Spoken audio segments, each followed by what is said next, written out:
What up, boys, and welcome back to yet another video. So in today's video, we're looking at a way that you can make a lot of gold farming battle pets, and we're specifically looking at some of the more expensive battle pets.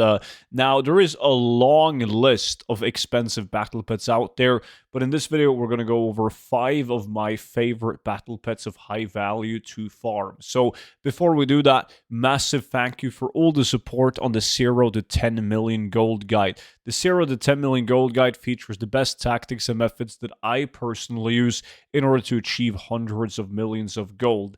Not only that, but it also is a digital guide, so that means every time there's a new patch for the game or even a new expansion, I update the exact same gold guide and I send the latest version to your email completely for free. So you only got to get it once and then you will receive a lifetime of free updates. Now, use the link down below in the description and don't forget to use the discount code STUDENT for 50% off. And if you already have the gold guide, really do appreciate the support. You should check out the VIP Discord, which is pretty much like a Patreon. When you join in, you get to view all my YouTube videos before they go public on YouTube. You also get exclusive access to investments, gold tips, multiple spreadsheets for gold making, and much, much more. But that will also be linked down below in the description. So the first battle pet that we're going to take a look at is a really, really good one, and that will be the Golden Eye.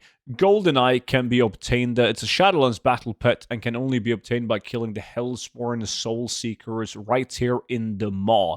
Now, these guys patrol, they do not hyper spawn. Obviously, if the battle pet was easy to get, it wouldn't be super expensive, right? But you can easily farm this, kill them, wait for them to respawn. There's more cheeky ways of farming it as well. If you invite a friend and he plays in a different realm, you can jump on each other's faces for more kills per hour. You can even invite a couple of people or maybe have a second account to face you on different realms. But very, very good battle pet. Now, the price on this is roughly 200,000 gold. The same thing goes for all battle pets in this video. Like, the price is going to vary depending on which realm you play on. But battle pets have always been relatively easy to move between realms, so they tend to have a somewhat decent value, or the same value, I should say, on most populated realms. The next one is an absolute classic, and that's the Azure Whelpling. It being the most expensive Whelpling out of the old Whelplings that's farmable, so like the Crimson Whelpling, Dark Whelpling, Emerald Whelpling, Bronze Whelpling, and so on. But the Azure Whelpling is the absolute best one in terms of value. Now, I farm these by killing the Winterfall mobs right here in Winterspring. Now, the Azure Whelpling is a zone drop, meaning that it can drop from any mob in the entire zone, right? So as long as you're in Winterspring and you kill mobs, it can drop the Azure Whelpling. But these guys right here, they hyper spawn, and the density is nice on them.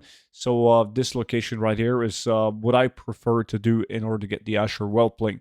Price on it really depends on what realm you play on. This is the uncaged version, and that's a pro tip for a lot of these battle pets. So like when you go out and you farm for the Azure Whelpling, it's going to drop as a battle pet you can throw up on the auction house.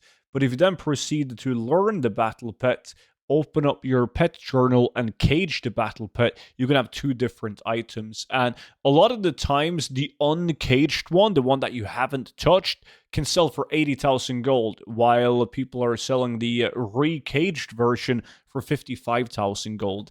And that happens all the time. So naturally, if you only got one of them, you wanna sell it at the lowest price where you have the highest chance of actually getting it to sell. But if you're sitting on like duplicates of it, I would definitely list as both non-caged and then recaged as well.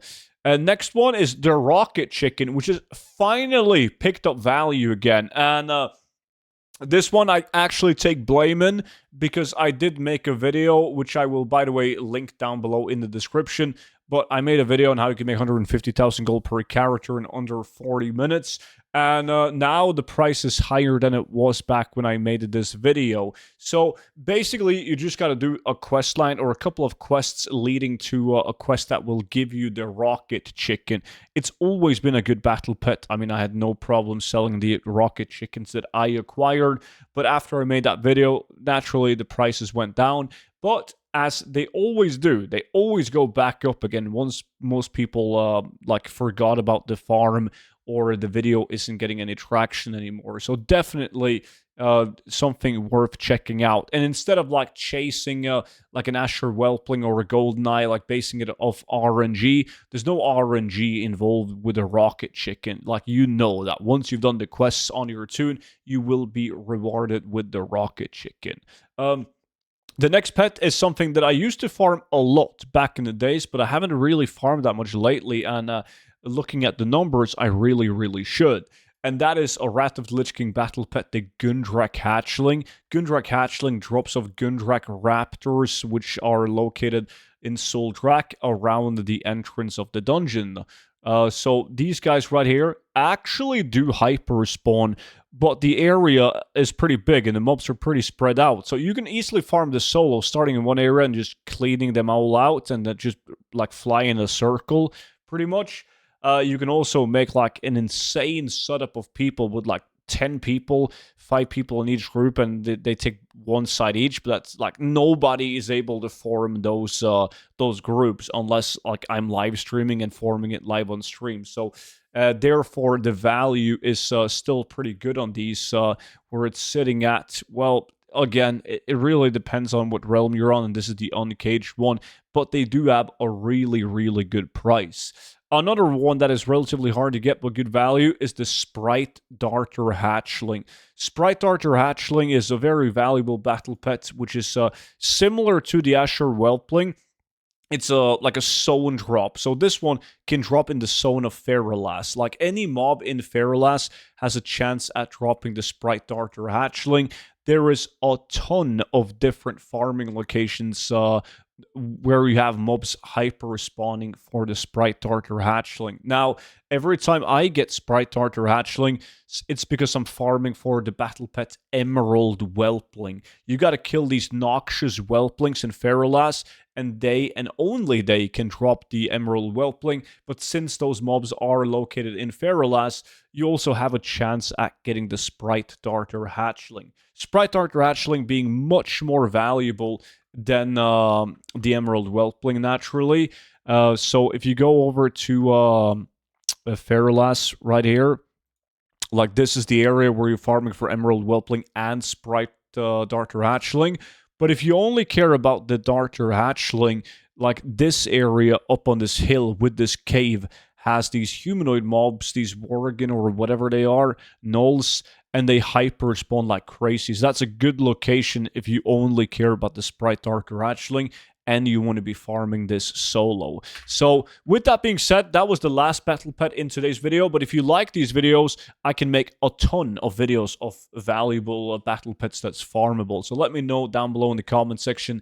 Subscribe to the YouTube channel if you want to see more videos like this. And hey, don't forget to check out the 0 to 10 million gold guide alongside with the VIP Discord. Appreciate you all watching, and I will see you all back in at tomorrow's video. But until then, bye-bye.